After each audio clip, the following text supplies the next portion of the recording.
Hello everyone, welcome back. In this video I'm going to explain how to define slab sections. Now we're going to define section properties. We're going to click on the slab section. Now slab section refers to the typical slab we have it, the concrete roof. There might be different materials, can be staircase, consider the slab section. Now when you go to slab section, you have this. You can click on add new property. First is the name, so I'll write this one S12. Same way, slab material, I'm going to choose the type of its concrete. Here we have it. Now one of the important part of slab is the modeling type. Now in Etabs, when you open this one, most of the time you'll see membrane, shell. Now layered is sometimes there, or thin, thick, might be there. Now the two cases I'm explaining shell and membrane.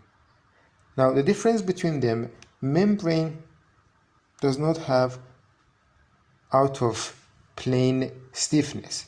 What does that mean? It means that will be used only to transfer load from somewhere to the beams. It does not carry moment inside. It does not have moment resistance. Now it depends on the design.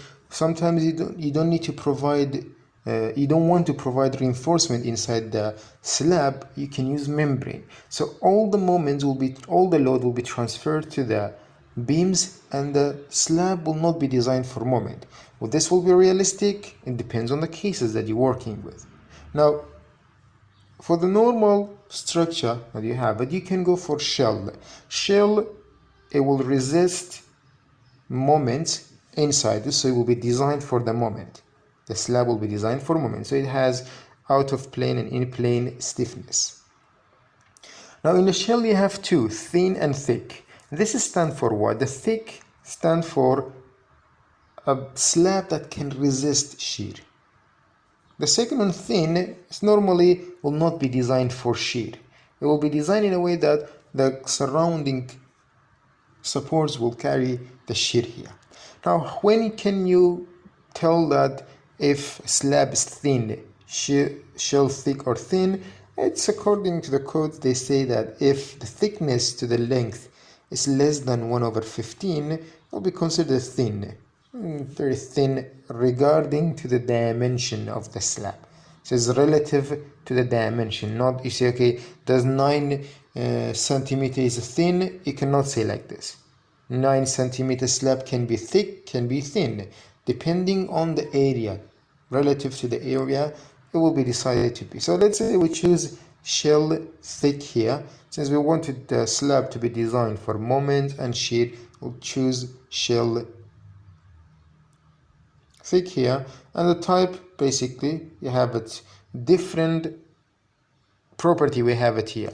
It is still area slab property, but it can be used for drop.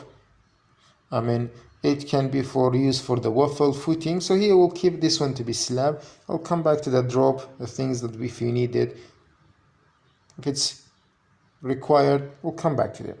You can add still footing here, but remember, Etabs not made for footing design, so it's preferable to transfer those to another, because you need to add soil data information for the design.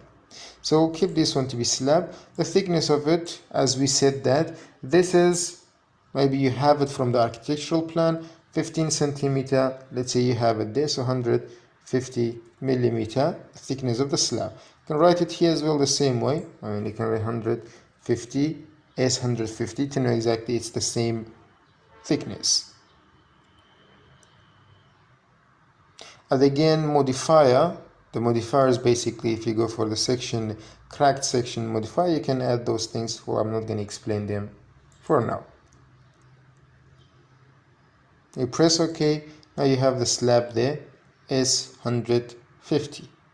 Now you can use membrane for what? You can use membrane to transfer the lateral load when you have it. I will come back to them, we'll explain it. You have another way that to transfer the lateral load, which is wind, because you don't have wall, it's an open. Imagine if you have a beam and columns here. Let's say you have a beam and column in this 3D view, and then if you don't have any things that to resist the wind basically pass through the building you have. So there is a way that we can use a membrane to cover the around the building, so the wind will hit this one and the load will be transferred to the support. That membrane will not be like designed, or it will not carry any moment, does not have any bending moment. There is another way that we can do curtain. We'll add curtain as well. It's made also for the purpose of transferring the wind load to the joints or to the frames that we have it there. So in order to define the frame section, slab sections, remember the case that you have it here. Shell will be used for slabs that carry moment. Membrane will be used if the moment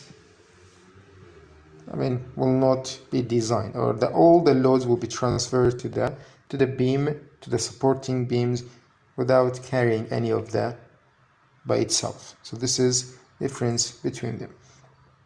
Layer is something else. You will have different layer for the slab, which we're not going to go into that. Slab material, this is something else. Just normal layering will go. For us, we'll go for the shell thick, because we want to carry shear and moment at the same time. Now you may have difference, so you can just simply add as many sections as you want.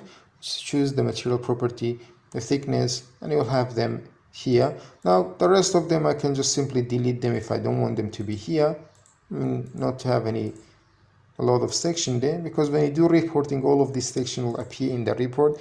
It's preferable to delete the sections that you're not using within the project. This is how to define slab properties. Let's say the other section that we have it here, wall section. It's kind of similar to slab. Now there is an auto select, so you'll do this one specific. The wall material, let's say I'm choosing the material, you have it here. Same thing that you have it there. Again, shell thick. We'll use it again for the same thing for the wall. Similar to the slab that we have it. It's just basically will be defined as a wall. Now what does the property auto select list we have it here? Auto select list, something we use it for the design. We'll come back to this one later. I'll come back to that one later. So I'll specified. So you will choose the material. You will select shell thick to resist shear and bending moment. Then you will provide the thickness of the wall.